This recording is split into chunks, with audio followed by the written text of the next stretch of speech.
귀한 날에 주님 전에 나와서 예배드릴 수 있게 하심을 감사합니다.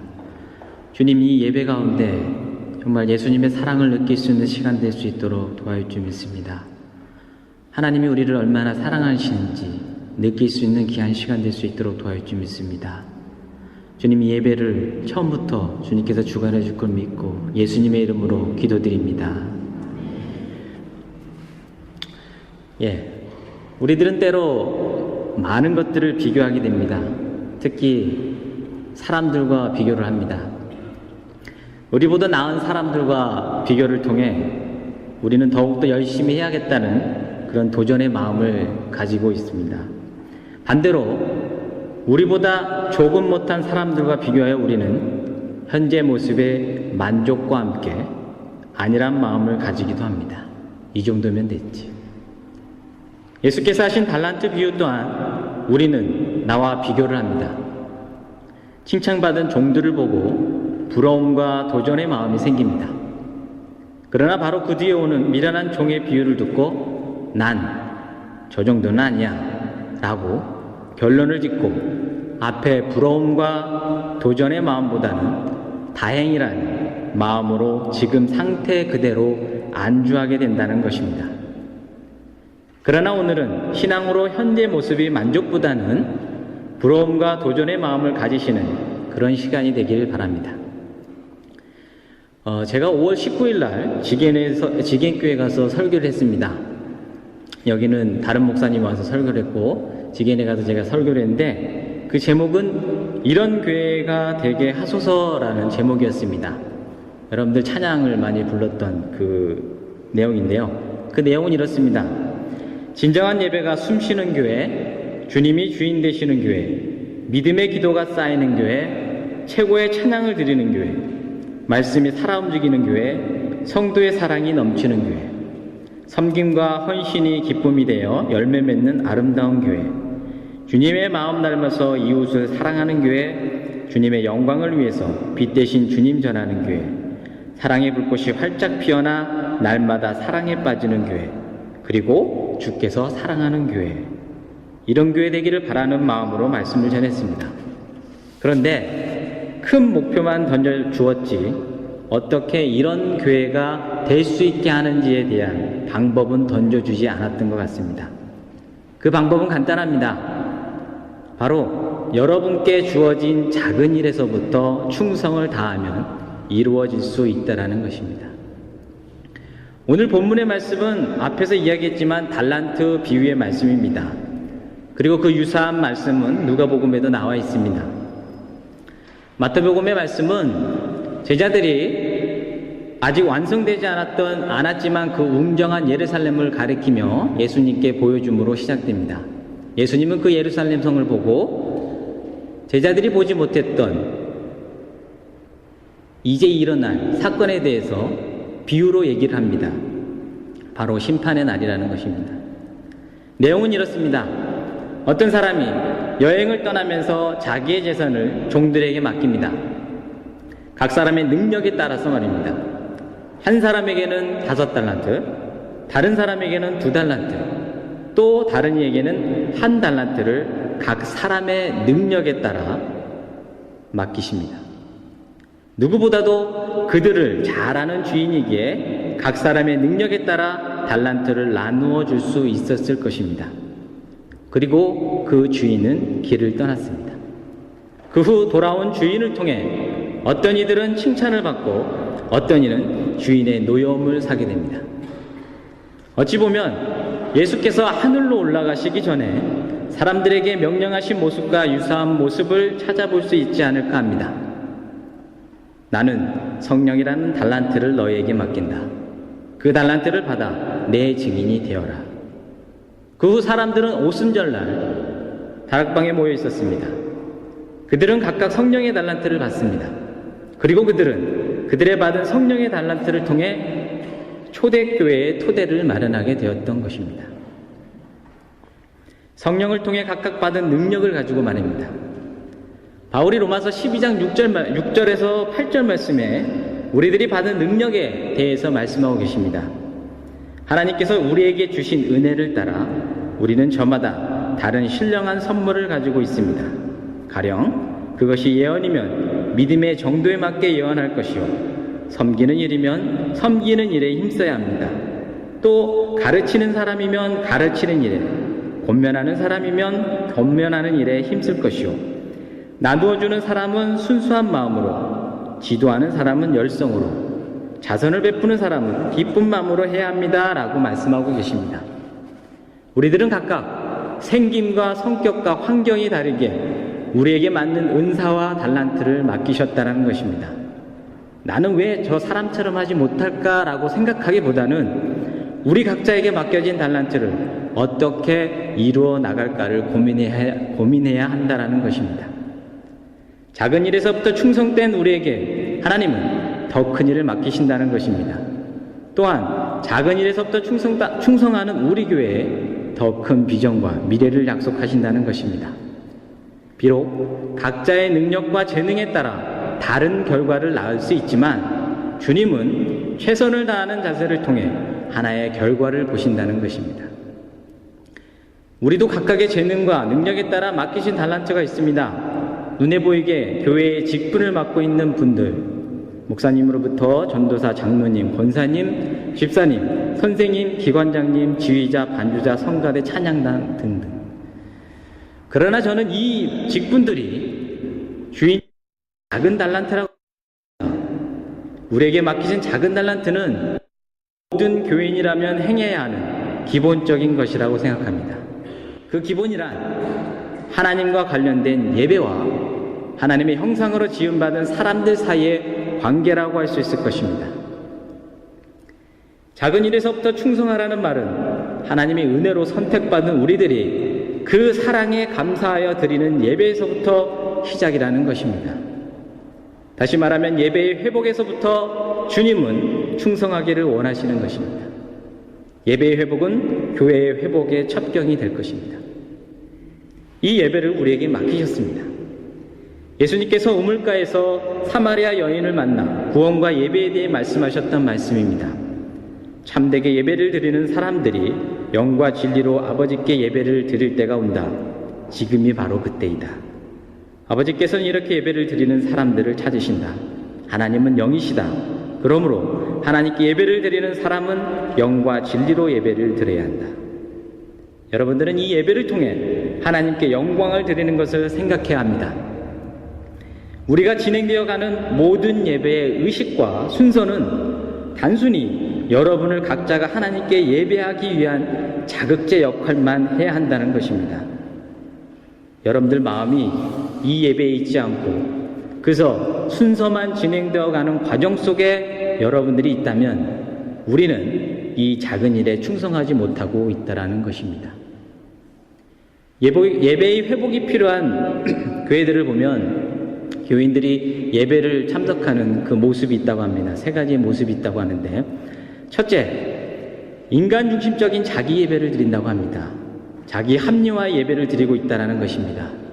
모든 예배에 하나님의 임재를 경험하기 위한 것보다는 사람들의 관심을 끄는 예배만 하고 있다는 것입니다. 두 번째는 무리한 실천을 강요하고 스스로 본을 보이지 않으면서 지식만 추구하는 바리새인들과 같은 예배를 드리고 있다는 것입니다. 그리고 세 번째는 분위기와 의식은 우아하고 화려하며 음악과 설교는 장엄하여 예배를 즐기지만 그 예배를 통한 하나님과의 만남은 없는 예배를 드리고 있다는 것입니다. 우리가 짧은 1시간의 예배를 통해 이 예배마저 진정한 모습으로 드리지 못하는데 바울이 권고하였던 말씀, 여러분의 삶 자체를 하나님께 기뻐하실 거룩한 산제물로 드리십시오. 이것이 여러분이 드릴 합당한 예배입니다. 라는 말씀을 어떻게 이루어 나가겠습니까? 이번에 한국기독교 목회자 협의회에서 설문을 조사를 했습니다. 만 18세 이상 기독교인과 비기독교인 1000명과 목회자 500명을 대상으로 신앙과 삶의 일치에 대한 그런 설문을 조사를 했습니다. 목회자가 본 교인들이 신앙과 삶의 일치 그 부분에 대해서 대답이 신앙과 삶이 일치하지 않는 대답이 87%가 나왔으며 그리고 목회자 스스로 신앙과 삶이 일치의 질문에 대해 97.4%나 일치하지 않는다라는 대답을 했다고 합니다. 무엇이 문제일까요? 저는 각자가 맡은 일을 작은 일에서부터 충성하지 않은 모습에서 이 결과가 나왔다고 생각합니다. 특히 예배의 작은 일에 충성하지 않았기 때문입니다. 우리가 같이 모여 드리는 예배와 우리의 삶 자체를 합당한 예배로 드리지 않았기 때문이라는 것입니다. 이 설문에 신앙과 삶이 매우 일치하다는 대답은 0%밖에 안 됐다. 아예 아무도 손을 들지 않았다는 것입니다. 여러분은 또한 저는 어떤 대답을 할까요? 여러분은 예배와 여러분들의 삶 자체를 하나님께서 기뻐하시는 거룩한 산 제물로 드리십니까? 우리가 그냥 넘어가지 말아야 될 질문이라고 생각합니다. 두 번째 작은 일은 하나님은 모든 사람들을 하나님의 형상으로 지으셨습니다. 그러기에 모든 사람에게는 하나님의 성품과 하나님의 인격이 있습니다. 너무도 기본적인 이야기입니다. 그러나 우리는 다른 이들에게 이러한 하나님의 성품과 인격을 찾기보다는 나와 다른 생각과 다른 환경이기에 그들을 외면하고 때로는 음행하다 잡혀온 여인을 향해 돌을 든 사람처럼 그들을 정죄하려 합니다. 우리에게 죄 없는 자가 어디 있겠습니까? 신약성경 야고보서가 있습니다. 야고보서를 기록한 목적은 믿음으로 구원받았다는 그 구원사상을 오해한 일부 신자들이 피상적이고도 형식적인 신앙생활에 치우쳐 있는 교인들에게 위로하는 그런 말씀인데, 그 야고보서 3장 9절에 이런 말이 있습니다. 우리는 이 혀로 주님이신 아버지를 찬양하기도 하고 또 이 혀로 하나님의 형상대로 지음을 받은 사람들을 저주하기도 합니다. 그리고 또한 예수님께서 이렇게 말씀하십니다. 내가 진정으로 너에게 말한다. 너희가 여기 내 형제 자매 가운데 지극히 보잘것없는 사람 하나에게 한 것이 곧 내게 한 것이다 라고 말입니다. 그리고 마태복음 18장 5절에는 구체적으로 어린아이 하나를 영접하면 나를 영접한 것이다 라고 말씀하셨던 것입니다. 소외받고 궁핍하며 고통받고 살아가는 사람에게도 우리는 하나님의 형상을 봐야 한다는 것입니다. 열왕기하에 이런 얘기가 있습니다. 아람 왕이 이스라엘 수도 사마리아 성을 장악하기 위해서 그 성을 포위를 했습니다. 그 아람 왕이 그 성을 점령하기 위한 전략은 다름이 아니라 외부에서부터 음식과 물을 공급하지 못하게끔 해서 그 안에서 굶어 죽게끔 하는 어떤 그런 전략이었습니다. 성공하고 있었습니다. 사마리아 성 안에서는 식량과 물이 부족했습니다. 자기의 자녀까지 잡아먹을 만큼의 식량이 부족했습니다. 그래서 이스라엘 왕이 엘리사 선지자에게 이 문제를 해결해 달라고 전가를 보냅니다. 엘리사는 단 한 가지 메시지만을 그 이스라엘 왕에게 보냅니다.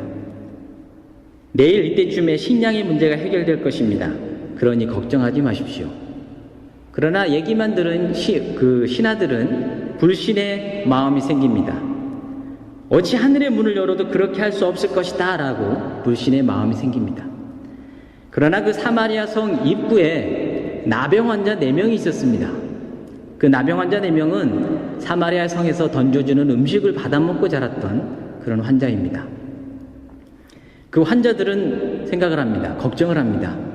사마리아 성에서 던져줄 음식도 없고, 그리고 굶어 죽을까 사마리아 성에 들어가서 음식을 찾아도 없고, 그래서 그들은 결정을 합니다. 이렇게 죽을 바에야 우리가 적군한테 가서 먹을 것을 구하자. 그래서 그들은 적군을 향해 걸어가기 시작합니다.